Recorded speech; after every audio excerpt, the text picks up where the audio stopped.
কি আর বলবো ভাই, জেনে শুনে কারো ক্ষতি করেন না।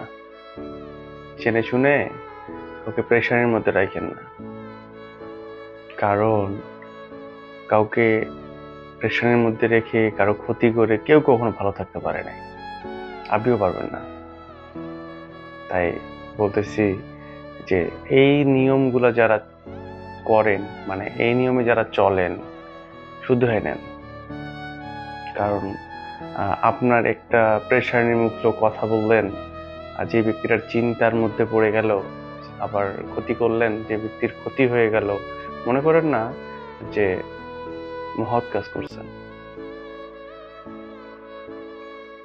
আপনাকেও আল্লাহ এমন ভাবে আপনাকে শাস্তি দিবে এবং এমন ভাবে একটা আপনার বিপদ বা ক্ষতি করবে, আপনি বুঝতেও পারবেন না যে আপনার লাইফে কত বড় একটা পার্ট নষ্ট হয়ে গেল।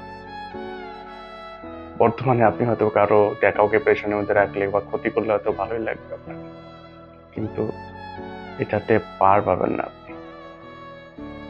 যাই হোক, আমাদের সমাজে এরকম অনেক ব্যক্তি আছে যারা মানুষকে প্রেশারের মধ্যে রাখতে ভালোবাসে বা টেনশন দেয়, ক্ষতি করার ট্রাই করে।